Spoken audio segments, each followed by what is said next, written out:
Siguro yung yung tinutukoy ni Mayor, totoo to. Kayo pa rin yung nandun sa rally, ang lalakas ng boses ninyo. Naririnig kayo namin dun sa... Maraming salamat. Maraming salamat. Ang ating butihing alkalde ng lungsod ng Gentry, Luis Ferrer. At nandito rin po ang inyong gobernador. Nakita nyo lang, si Gov Pogi, naghihiyawan na kayong lahat.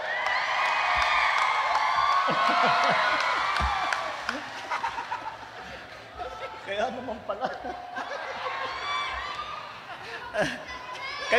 kayo lahat ng mga beneficiary ng pantawid, ng 4-piece na ating yung listahan na ating ginamit para dito sa ating pamimigay ng bigas. Ang ating my fellow workers in government at mahal kong mga kababayan, magandang tanghali po sa inyo lahat.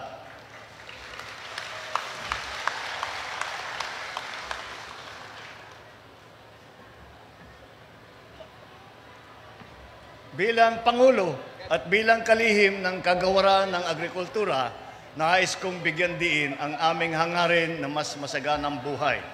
Kaya naman, at alam niyo po, nung nandito tayo, nagrarally, anong pinag-usapan namin? Anong pinag-usapan ko? Ang pinag-usapan ko ay kailangan ayusin natin ang problema sa agrikultura. Ngayon, sa agrikultura, ang kailangan ninyong gawin, ang kailangan gawin ng pamahalaan, ay pagandahin ang produksyon, pagandahin ang ani, at tulungan ang pag-process ng mga produkto ng agrikultura. Yun ang isang panig doon sa problema na yan. Ngunit may kabilang panig din yan. Kailangan din namin na higpitan ang pagbantay sa illegal na importation ng lahat ng agri-products. Kaya yan ang aming ginawa at binigyan ko ng instruction ng Bureau of Customs at sabi ko sa kanila, imbestigahan ninyo na mabuti at hanapin ninyo ang mga illegal importers, ang mga smuggler ng bigas. Dahil ganito po ang nangyayari. Kaya't nagkaganyan. Alam nyo po, nung nagtaasan ang presyo ng bigas, ay tinitignan namin saan nanggagaling ito. Hindi naman nagkulang ang supply. Hindi naman nagpa-panic buying ang mga Pilipino. So bakit aakyat ang presyo? At natuklasan namin, ang nangyayari talaga, yung tinatawag na hoarding. Tinatago nila, magsasmuggle sila ng bigas, tinatago nila para tumaas ang presyo, bago nilang bitawan, para pagkitaan nila yung malaking halaga. Kaya sabi ko, hindi dapat mangyari yun, dahil hindi naman tama, dahil pinahihirapan ng taong bayan para lang kumita, para lang magpayaman. Naghihirap na nga lahat, tapos ganyan ang gagawin pa. Kaya sabi ko sa ating mga ahensya, lahat ng iba't ibang ahensya, tignan ninyo ng mabuti at maghanap kayo, tignan natin, tiyakin natin na yung mga smuggled rice ay mahanap natin. Dahil ito ang dapat nating ibigay sa taong bayan. Ngayon, yun na nga nangyari. At nag-imbestiga, marami na po, siguro nababalitaan naman ninyo, na merong marami na yung nahuhuli, marami na yung nakikita, medyo natigil ang mga smuggler. Siyempre, sumusubok pa rin yan, pero binabantayan namin ang husto. Itong batch na ito, ang nahanap ay 41,000 bags ng 25 kilos ng bigas. Ito yung pinamimigay natin ngayon. At sa 41,000 bags na yan, ay sabi ko, ibigay na natin sa tao. Kunin na ng gobyerno, ibigay natin sa tao. Kaya, nag-antay lang kami dahil bago mo huhulihin, nasa batas, kailangan yung importer ay kailangan patunayan within 15 days na legal yung kanilang in-import. Kaya medyo natagalan dahil inantay pa natin yung 15 days. At sinusubukan natin ngayon bawasan yung 15 days into 7 days. Dahil kung legal ka na importer, hawak mo lahat ng dokumento. Pag hinanap sa'yo yan, bibigay nyo kagad.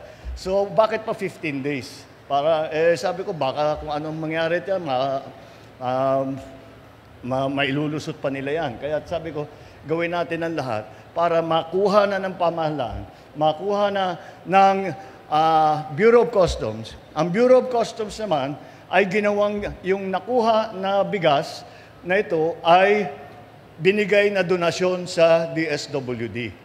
Kaya ang dinaanan namin sa pagbigay ay ang 4-piece. Ginamit natin yung listahan ng mga 4-piece. Kaya po, ay nabigyan kami ng pagkakataon. Sabi ko, di pamigay natin, kaya't nandito po tayo. At pinamimigay po natin ang naka-ready na ba yung mga muscle ninyo? Dahil mabigat. Sa ulo. Dahil mabigat-bigat ito, pagka nagpapamigay ako, 25 kilos, sabi ko, papamigay natin 25 kilos, sabi ko, hindi na kailangan mag-gym mamaya, hindi na kailangan mag-exercise na ako dito. Ngunit, kaya patuloy po ito para sigurado na kayo po ay may sapat na bigas at kung lahat ng gagawin po natin ay patuloy. Hindi natin titigilan ang pagpaganda ng agricultural sector, ang pagpaganda ng ating ani, ng cost of production, ng ating production levels. Lahat po yan kailangan natin gawin. Pati na ang mga pagtulong sa mga cooperative, sa mga association tungkol sa processing para sila na mag-process, para pagbenta nila, hindi sila nagbebenta ng palay, nagbebenta sila bigas na para mas malaki ang kikitain nila. Kaya yun ang mga ating ginagawa. Ngayon, napilitan tayo na mag-price cap dahil naalarma talaga ako.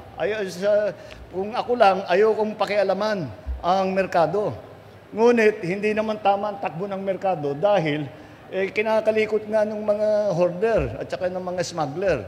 Kaya naglagay tayo ng price cap. Ngayon, sa kabilang panig naman, kailangan din natin tiyakin na ang farmer, lahat naman ito, sasabihin ng food supply, lagi natin production, lagi kong sinasabi sa mga kasama ko sa day, huwag niyong kalimutan na kailangan naman merong magandang hanap buhay ang ating mga magsasaka. Kaya ang ginawa namin ay tinaas namin ang buying price ng NFA sa wet and dry palay. Ngayon, 16 to 19 na ang ating binibili para sa wet at 19 to 23 para sa dry. At yan po para naman natiyak at 14 pesos ang cost of production ngayon. Sa 14 pesos, palagay ko meron na silang makukuha dyan, meron na silang magagamit na bumabalik sa kanila. Kaya yan ang dahilan kung bakit po tayo nandito, nag-inspection lang po ako. Meron din po kaming binibigay na mga ayuda para sa iba't ibang mga kooperatiba at tinutulak namin ang ating tinatawag na biofertilizer. Hindi na ito yung imported na nagmamahal na hindi mo malaman na sumasabay sa langis, presyo ng langis, yung urea. Sumasabay sa presyo ng langis yan. Wala tayong control dyan. Kaya pinag-aralan ng DA kung paano gagawin meron maraming nag-o-offer at sinasabi, biofertilizer. So, meron din po tayong ibibigay na ganyan. Tuturuan po natin ang ating mga cooperative kung paano gamitin nang sa ganon, makakamura ulit sa urea, sa ayuda na ating ginagamit para sa mga magsasaka. Yan po ang aming ginagawa para naman ay matiyak na lahat ng Pilipino ay mahabol man lang ang kanilang food supply. May pakain lang ang mga pamilya, may pakain ang sarili. Yun po ang hangarin natin. At kailangan nasa presyong kaya na bayaran ng ating mga kababayan. Kaya po, yan po ang aming ginagawa at asahan po ninyo na kapag kung ano man ang mangyari pa, asahan po ninyo na gagawin po ng inyong pamahalaan lahat ng kailangan gawin upang hindi naman kayo maiwanan upang hindi naman kayo mahirapan at lahat po ng kayang gawin ng pamahalaan ay gagawin namin. Yan po ang aming trabaho, kaya po tayo nandito para tulungan kayo. Maraming salamat at magandang tanghali sa inyo.